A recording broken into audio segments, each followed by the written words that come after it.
Sarah Mitchell stood at the window of the command station and looked down at the red desert below. The ships hung in the sky like metal clouds. She could see the hull markings even from this distance. The apex predators had come to 452B, and they had come for blood. The colony had received the message 3 days ago. The Empire demanded a hunt. One human warrior would be selected to face their hunters in the desert. If the humans survived 3 solar cycles, the colony would gain trade rights and protection. If the human fell, the colony would be marked as weak, and worse things would follow. Sarah was that human. Behind her, the room was silent. Governor sat at his desk. He did not look at Sarah directly. This was not his choice, but the choice of the council. Sarah was the best fighter the colony had. She was young, fast, and smart. She had trained her entire life for combat and survival. If anyone could survive this hunt, it would be her. "Are you ready?" asked. His voice was tired. Sarah did not turn around. She watched the ships move in the sky. They were intelligent beings. They had conquered 100 worlds. They had built an empire that stretched across 3 galactic sectors. But they were hunters first. Everything else came second. "I am ready," Sarah said. The truth was more complicated than that. Sarah had read every report on She knew their height, their strength, their speed. A single could kill 5 humans in hand-to-hand combat. Their reflexes were faster than human eyes could track. They had 4 arms and claws that could cut through steel. But Sarah had also read something else. She had read the reports on how they hunted. They hunted like ancient predators from Earth. They hunted to show dominance. They hunted because it was in their nature. They did not hunt because they were afraid. They hunted because they were certain of victory. That certainty was their weakness. Sarah had spent the last week in the training facility. She had run the desert simulations 1,000 times. She had studied maps of 452B until she could see them with her eyes closed. She had learned basic language from the communication database. 3 words: hunt, prey, victory, but she had learned them. "The weapons will be delivered to you at the shuttle," said. 10 plasma rounds, 1 combat knife. This is what they have decided is fair. Sarah almost laughed at that. Fair. The thought this was fair. They thought that 10 plasma rounds and a knife were enough to make a human a real threat. They thought this made the hunt interesting. They had no idea what humans could do when they had no other choice but to survive. "I understand," Sarah said. Stood up, he walked to the window and stood next to Sarah. He was an old man. He had been a soldier once before the colony was built. He understood what it meant to go into a situation where you might die. "Your family has been informed," said. "They wanted to say goodbye, but I told them you needed to prepare. I hope that was the right choice." Sarah thought about her mother in the agricultural sector. Her father worked in mining. She had 2 younger brothers who wanted to be soldiers like her. She had not told them goodbye. She wondered if she would see them again. "It was the right choice," Sarah said. The shuttle bay was on the south side of the station. Sarah carried a small bag with extra clothes and a water bottle. The other colonists watched her walk through the corridors. They did not speak to her. They did not want to wish her luck. They were afraid that if they spoke, they would admit the truth. Most of them believed Sarah was going to die. The shuttle was small and fast. It was designed to move through the 452B atmosphere without trouble. The pilot was a man named David. He had flown Sarah to the outer settlements before. He did not speak as Sarah climbed aboard. The weapons were waiting for her on the seat. 10 plasma rounds in a magazine, 1 combat knife with a sharp edge and a weight that felt good in her hand. Sarah picked up the knife and felt its balance. It was a good weapon. Someone had chosen it carefully. "They are waiting at the drop point," David said. "They want you there in 1 hour." Sarah checked her rifle. The plasma weapon was standard military issue. It was powerful, but it had a slow recharge time. After each shot, she would have to wait 3 seconds before the next one. 10 rounds meant 10 seconds of waiting if she fired them all quickly. That was a long time in a fight. She looked out the window as the shuttle climbed into the sky. The colony grew smaller below her. She could see the agricultural domes, the mining stations, the housing units where thousands of humans lived. They were all counting on her. They had said this was just a hunt, but it was not. It was a test. It was a message. It was an answer to a question that they had been asking the whole galaxy. Are humans worth anything? The red desert grew larger as they flew toward it. Sarah had seen pictures of it in the simulations, but it was different in person. The sand was a deep red color, almost like blood. The rocks were jagged and tall. There were canyons and caves and places where the ground dropped away into darkness. There were creatures too, predators that had evolved on a hostile world. Earth was a two. Humans came from a place where everything was trying to kill you, where the weather was extreme and the animals were dangerous and the land itself was hostile. Humans had survived Earth. They had become strong because of it. They had become smart because they had to be. They came from a wealthy world, rich with resources, safe from danger. They had become apex predators, but they had done it differently than humans. They had done it through strength and numbers and technology. Sarah wondered what would happen when they met in the desert. She wondered if they would understand that humans were different. She wondered if they would see a scared animal ready to die, or if they would see something else, something they had never encountered before. Shuttle began to descend. Sarah could see the ships ahead. They were huge.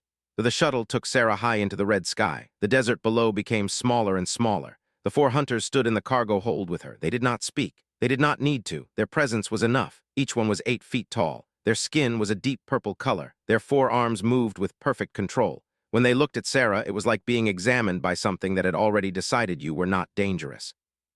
The lead hunter was marked with scars, white lines that cut across his face and down his shoulders. He was the veteran, the one who had hunted on a dozen worlds. He looked at Sarah and made a sound in his own language. The other hunters made the same sound. It might have been laughter. Sarah looked back at them. She did not flinch. She did not lower her eyes. Inside her chest, her heart was moving fast, but her face remained still. The shuttle dropped lower. The desert spread out beneath them like an ocean of red sand. Then the lead hunter pointed at a patch of desert far below, and the shuttle began to slow. This was the drop point. This was where the hunt would begin. The lead hunter opened a hatch on the side of the shuttle. The wind rushed in. The drop was at least 300 feet. The stepped to the edge and looked back at Sarah. He pointed at the desert below. Then he made a gesture with one of his upper arms. Jump. Sarah did not hesitate. She jumped. The fall seemed to last forever.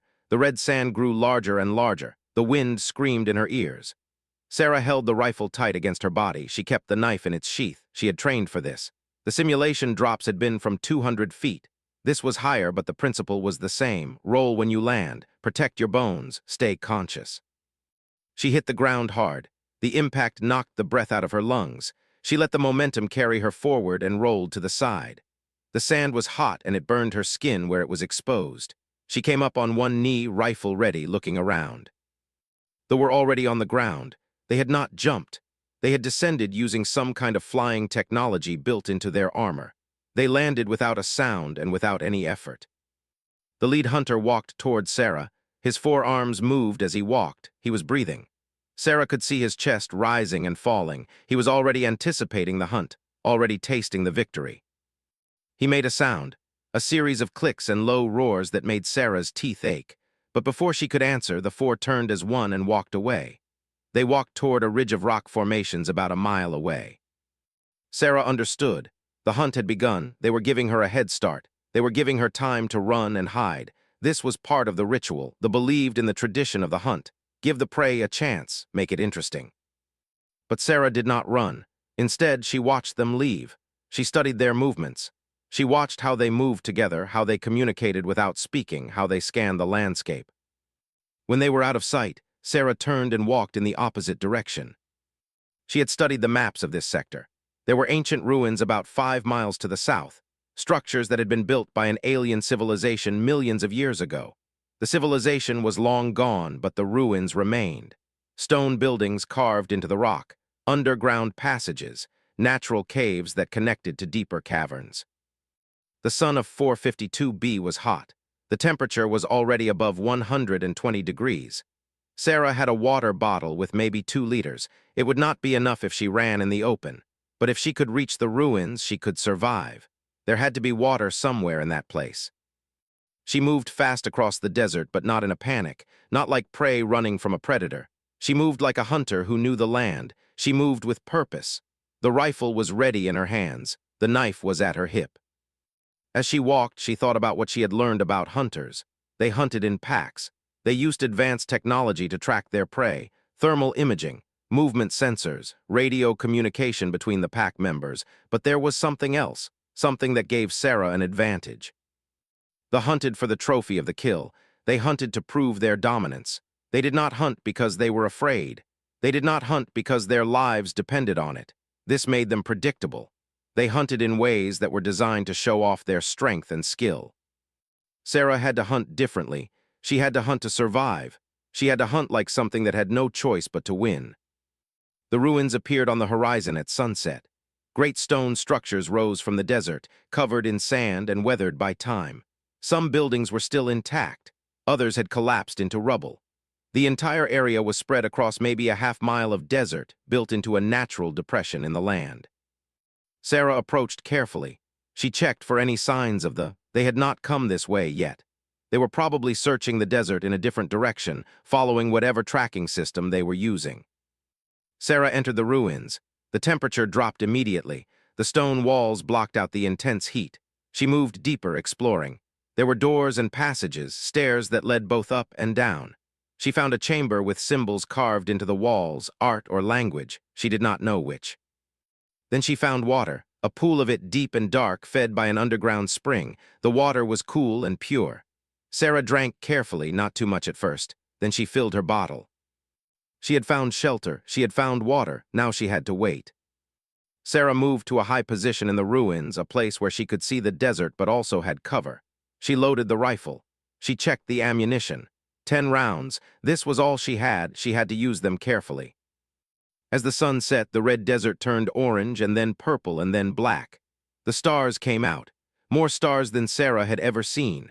The galaxy stretched above her, countless worlds and countless hunters and countless prey. But here, in the ruins of a dead civilization, Sarah Mitchell prepared for the hunt. They would come tomorrow. They would come with all their strength and technology and confidence. They would come expecting to kill a human and return to their ship with glory. They found the ruins on the second day. Sarah heard them before she saw them, the sound of their technology scanning the stone, moving through the air, searching for heat signatures and movement. She was hidden in a chamber deep below the surface, where the technology could not reach her. She had spent the morning preparing the battlefield. She had chosen the high ground.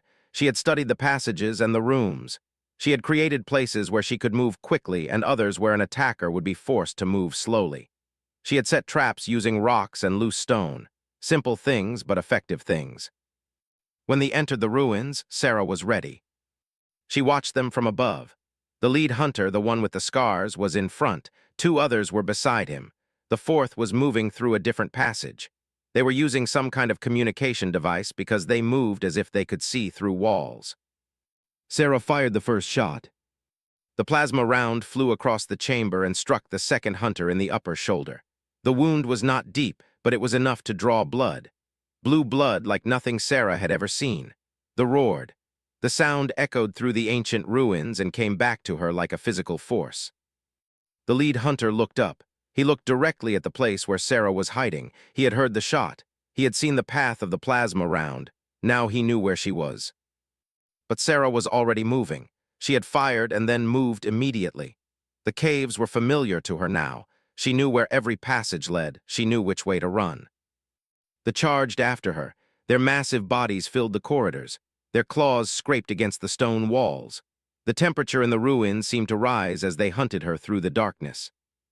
Sarah led them on a chase. She fired the second shot as she ran, aiming at the hunter in the passage behind her. This time she aimed at his leg. The shot connected.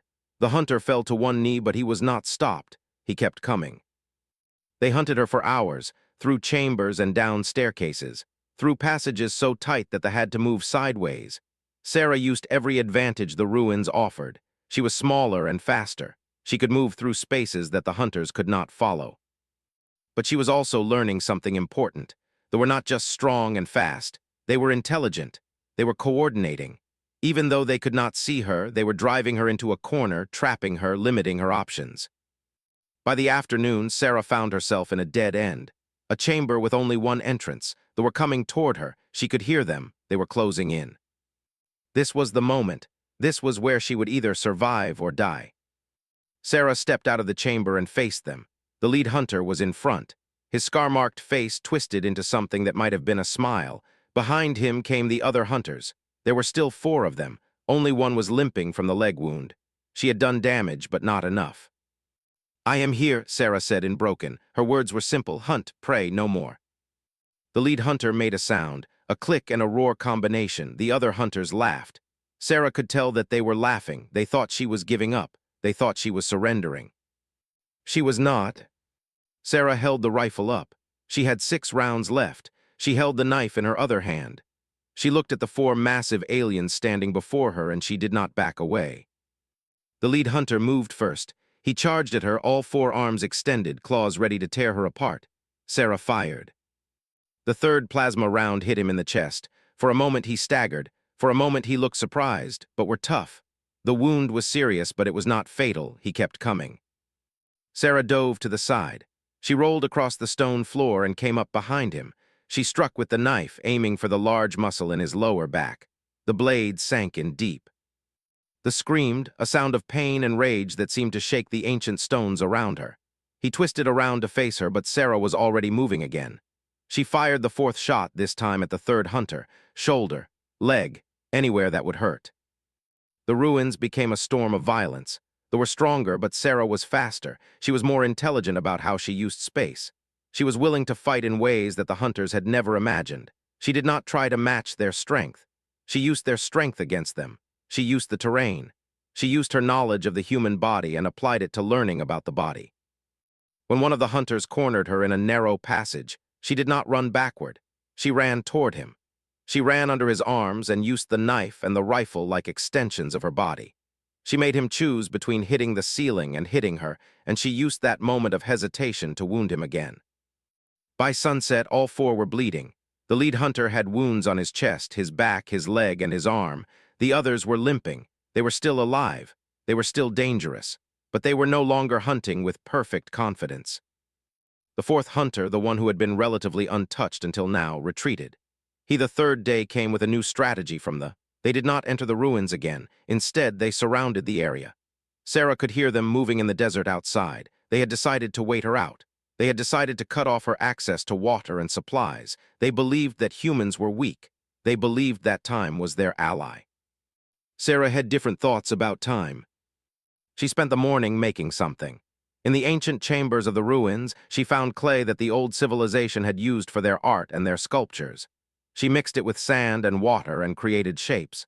Shapes that looked like humans. Crude shapes, but shapes that had the basic form of a person. She placed them in different chambers, some in windows, some in doorways, some standing in open rooms. She did not know if the thermal imaging would see the difference between a real human and a clay figure. But she knew that they were looking for movement, for heat. Then she waited for night. She waited until the desert grew cold and the stars came out. When darkness was complete, she moved. Sarah climbed out of the ruins through a passage that they had not found. It led to a crevice between 2 large rocks. From there, she could move across the desert without being seen. She moved carefully. She moved slowly. She moved like something that understood that a single mistake would be death. The position was about a mile away. She could see the glow of their camp. They had lights set up around the ruins. They were watching. They were waiting. But they were also comfortable. They were still hunting. They did not yet know that they were being hunted. Sarah moved in a wide circle around their position. She was heading for their shuttle. She had seen it land on the 1st day. It was a small ship, fast and armed, but it was also important. It was their way off this world. It was their safety. She reached it without being detected. The guard was standing about 50 feet away. A single watching the horizon, confident that no human could pose a threat. Sarah fired the 6th shot. The plasma round hit the in the side. He fell. He did not die, but he fell and he stayed down. Sarah ran to the shuttle. The door was locked, but she had been planning for this. She used the knife on the control panel. She cut wires. She triggered a sequence that she had learned from studying technology in the colonial database. The door opened. Sarah disabled what she could inside the shuttle. The navigation system, the communication array. She did not destroy it completely. She just made it unable to leave the planet.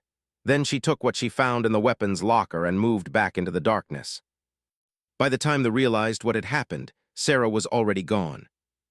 The lead hunter found his shuttle disabled as the sun rose on the 3rd day. Sarah watched from a rock formation as he roared with rage. She watched as he gathered the other hunters, and they moved back toward the ruins with new purpose. They were no longer hunting for glory. They were hunting for survival. They knew now that Sarah had made them trap themselves on this world. Sarah moved deeper into the desert. away from the ruins, away from the shuttle. She was leading them, but not where they expected.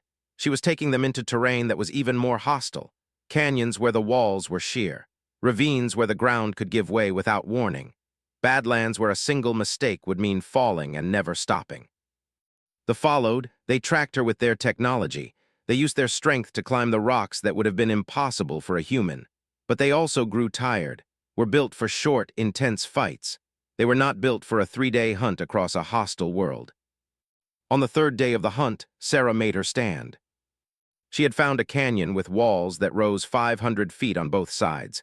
There was only one way in and one way out. She had chosen her position carefully. High ground, clear sight lines, multiple escape routes. This was the place where she would teach them the final lesson. The lead hunter came first, the scar-marked veteran. He walked into the canyon alone, and Sarah stood on the ridge above him, rifle ready. "Why do you run?" the lead hunter called out in his language. His words came through some kind of translation device that Sarah had taken from the disabled shuttle. "You cannot win. You are human. You are weak." Sarah fired the 7th shot. The plasma round hit the stone near the foot. He jumped back, startled. He had assumed that Sarah was running. He had not expected her to stand and fight.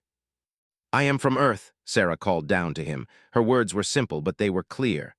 "Everything on my world tries to kill us. We survive anyway. We are built for this." They made a roaring sound. He climbed toward her, moving fast, his strength carrying him up the rocks like they were nothing. Sarah ran, but she did not run far. She ran to a place where the ground was unstable, where the ancient rock was ready to collapse, and then she stopped. She turned around and fired the 8th shot. The plasma round hit in the chest. He staggered, his weight shifted, the ground beneath him gave way. The lead hunter fell. He fell into the canyon below and did not get up. The other 3 hunters stopped climbing. They looked at their leader lying in the canyon. They looked at Sarah standing above them. Something changed in their eyes. For the first time they understood. This human was not prey. This human was something else entirely. This human was a hunter like them, but better. Better because she had been forged in fire. Better because she had been taught by a world that killed everything that was weak. Sarah had 3 rounds left. 3 rounds and a knife. The second hunter made a decision. He lowered his weapon. Slowly, carefully, he turned and walked back out of the canyon. The third hunter hesitated for only a moment before following. The fourth, the one with the wounded leg, limped after them. Sarah watched them go. She did not fire. She did not chase them. She simply stood in the morning sun of 452B and let them run. The hunt was over. Sarah walked down into the canyon and approached the lead hunter. He was alive, but barely. His wounds were too severe. He looked up at Sarah with something that might have been respect in his alien eyes. "What are you?" he asked in his broken language. "Human," Sarah said. "From a we do not surrender, we do not break, and we hunt." They made a sound that might have been a laugh. Then he closed his eyes. Sarah left him there. She had done what she came to do. They would not forget what had happened on 452B.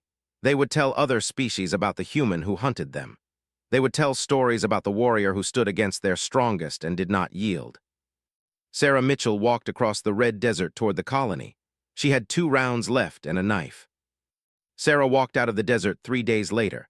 The colony's rescue team found her 20 miles from the settlement, moving toward them with steady steps. She was exhausted. Her clothes were torn. Her skin was burned from the sun. Blood had dried on her arms and legs, but her eyes were clear. When the shuttle descended and picked her up, the medical team rushed toward her. They tried to help her sit down. They tried to give her water. But Sarah was standing when Governor arrived, and she was still standing when he saw her. Thus said, he was asking, not saying. "They have a shuttle on the desert. It will not fly," Sarah said. "The lead hunter is dead. The others are going to leave the planet. They have learned what they came to learn." Looked at this young woman who had left the colony days ago as a person to be sacrificed. She had returned as something else entirely. She had returned as a warrior. The news spread through the colony within hours. Sarah Mitchell had faced the apex predators and survived. More than survived, she had won. The next message came from orbit. A communications ship wanted to make contact. Governor went to the command station to speak with the remaining hunters. He expected threats.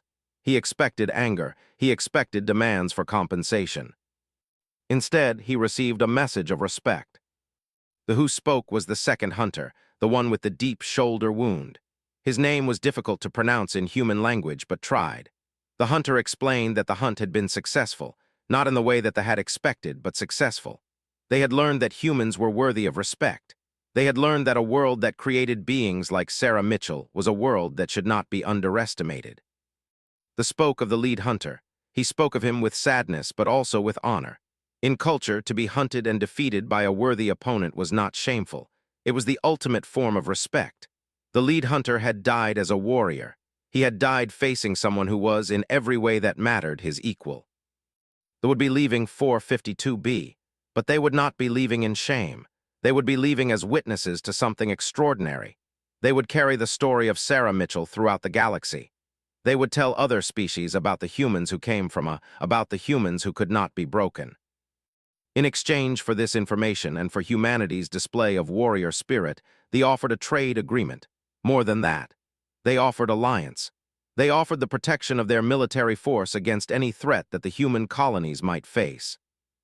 The age of humans being hunted was over. Sarah did not stay in the colony to hear the diplomatic speeches or to receive the honors that the government wanted to give her. She went home to her family instead. Her mother cried when she saw her. Her father embraced her without speaking. Her brothers looked at her like she had become something legendary. In a way, she had. For weeks, children followed her through the streets of the colony. They wanted to be near her. They wanted to hear her talk about what had happened in the desert. Sarah did not make it into a story. She did not make it into something grand or theatrical. She told them the truth. She told them that she had been afraid. She told them that she had survived not because she was stronger than them, but because she had been smarter, because she had understood that fear is not weakness, because she had been willing to do anything to win. One night, Sarah stood on the observation deck again, looking out at the red desert where everything had changed. The ships were gone. The orbit above the colony was empty except for the human vessels, but Sarah knew that they would remember. They would tell the story. They would warn other species not to underestimate humanity. Governor joined her at the window. "There is a message from Earth," said. "The United Nations wants you to come home. They want you to speak to them about what you learned from They want you to help them understand what it means to be human in a galaxy full of threats." Sarah looked at the man who had sent her to die, and had instead sent her to become something more. "I will go," she said, "but I want my brothers to come with me. I want them to see Earth. I want them to understand where we come from. I want them to walk the surface of the world that made us what we are." Nodded, he understood. He understood that this was not about personal advancement. This was about legacy. This was about showing the next generation what humans could become when they stopped seeing themselves as prey. The ship that took Sarah and her brothers to Earth passed through space at speeds that bent the laws of physics. Through the windows, they could see the galaxy spreading out before them. Thousands of worlds, millions of species, an infinite number of stories and conflicts and relationships. But when Sarah looked at that vast ocean of stars, she did not see infinite threats. She saw infinite possibilities. She saw places where humans could go, places where humans could build, places where humans could prove themselves. Earth appeared on the horizon, the blue world that had created warriors and scientists and artists and dreamers, that had made her what she was. Sarah pressed her hand against the window and felt the presence of billions of years of human struggle and survival pressing back.